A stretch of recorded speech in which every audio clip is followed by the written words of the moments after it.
చెప్పవచ్చు. గురుగారు, అర్ధాష్టమ శని ప్రభావం ఏ రాశుల వారిపై ఉంటుంది? ఈ శని ప్రభావం నుంచి వారంతా బయటపడాలంటే మీరు ఎలాంటి సూచనలు చేస్తారు? పూజా విధానం.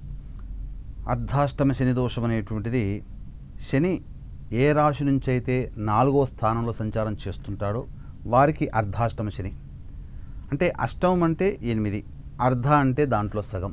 కాబట్టి 4వ స్థానం ఏ రాశి వారికి ఉన్నది శని సంచారం చేస్తున్న రాశి అని అంటే ప్రస్తుతం శని వక్రీకరించి కుంభ రాశిలో సంచారం చేస్తున్నాడు. కాబట్టి వృశ్చిక రాశి వారికి అర్ధాష్టమ శని దోషం.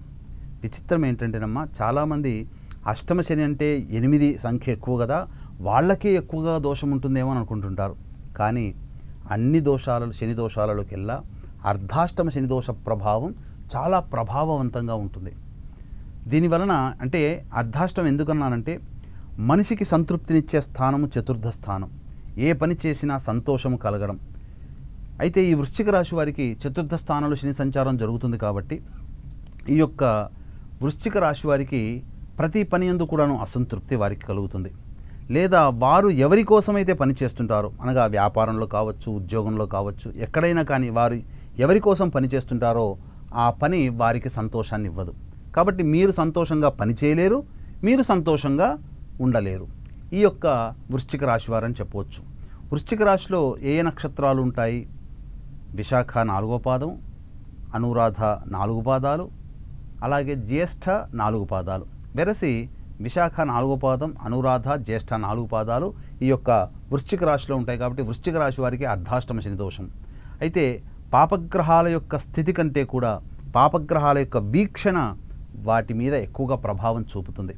అయితే వృశ్చిక రాశి వారికి అర్ధాష్టమ శని దోషాన్ని కలగచేస్తూ శని భగవానుడు ఏ భావాల మీద దృష్టి సారిస్తున్నాడు అని అంటే వృశ్చిక రాశి వారికి 6వ స్థానం మీద తృతీయ దృష్టి, అలాగే 7వ స్థానం దృష్టితో 7వ దృష్టితో 10వ స్థానం మీద దృష్టి, మరియు రాశి మీదనే 10వ దృష్టి కలిగిస్తుంది. అయితే ఏం చెప్పబడ్డాయి 6వ స్థానం ఏందనంటే శత్రుస్థానము, రోగస్థానము, రుణస్థానము, అన్నిటికంటే మించి క్యాపబిలిటీ, సామర్థ్యం అనగా. అలాగే దశమం ఏం చెబుతుంది? వృత్తి, ఉద్యోగ, వ్యాపార స్థానం, కాబట్టి చేసే ప్రయత్నం దశమ స్థానం మీద. రాశి ఏం చెబుతుంది? ఆ మనిషి తాను సంతోషంగా ఉండేటువంటిది. అలాగే ఏ పని చేయాలనుకున్నా ముందుగా శరీరం కదలాలి, ఆ శరీర స్థానం తను స్థానాన్ని సూచిస్తుంది. కాబట్టి ఏం జరుగుతుంది ఈ యొక్క వృశ్చిక రాశి వారికి అనంటే శనికి శత్రు రాశి వృశ్చిక రాశి. కాబట్టి సాధారణంగా రుజుమార్గంలో ప్రయాణం చేసే శని భగవానుడికి ఉన్నప్పుడు వచ్చే కష్ట నష్టాల కంటే వక్రీకరించినటువంటి సందర్భంలో ఈ యొక్క వృశ్చిక రాశి వారికి అధిక నష్టాలు కలగచేస్తాయి. అయితే ఎటువంటి నష్టంలోనంటే శత్రువులు పెరగచ్చు, చిన్నపాటి అనారోగ్యములు ఉంటాయి, అందిన చోటల్లా రుణాలు చేయాల్సినటువంటి పరిస్థితి, అంటే నిర్ధనము, ధనహీనత్వం కలుగుతుంది. ఇక ప్రధానమైనది క్యాపబిలిటీ, సామర్థ్యానికి మించి. అంటే ఒక విద్యార్థి ఉన్నాడు, 100 మార్కులకి ప్రయత్నం చేస్తే 60 మార్కులు వస్తాయి. 100 మార్కులు రావాలంటే 150 మార్కులకి ప్రయత్నం చేస్తే కానీ 100 మార్కులు రావు. అంటే పెట్టాల్సిన శ్రమ కంటే ఎక్కువగా శ్రమ పడితే తప్ప అనుకున్న ఫలితాన్ని పొందలేరు. ఇక ఎంత శ్రమ పెట్టి చేసినా 10వ స్థానం మీద దృష్టి ఉంది కాబట్టి వృత్తి, ఉద్యోగ, వ్యాపారము, ప్రయత్నం, కాబట్టి అన్నీ కూడా అడ్డంకులతో ముగుస్తాయి.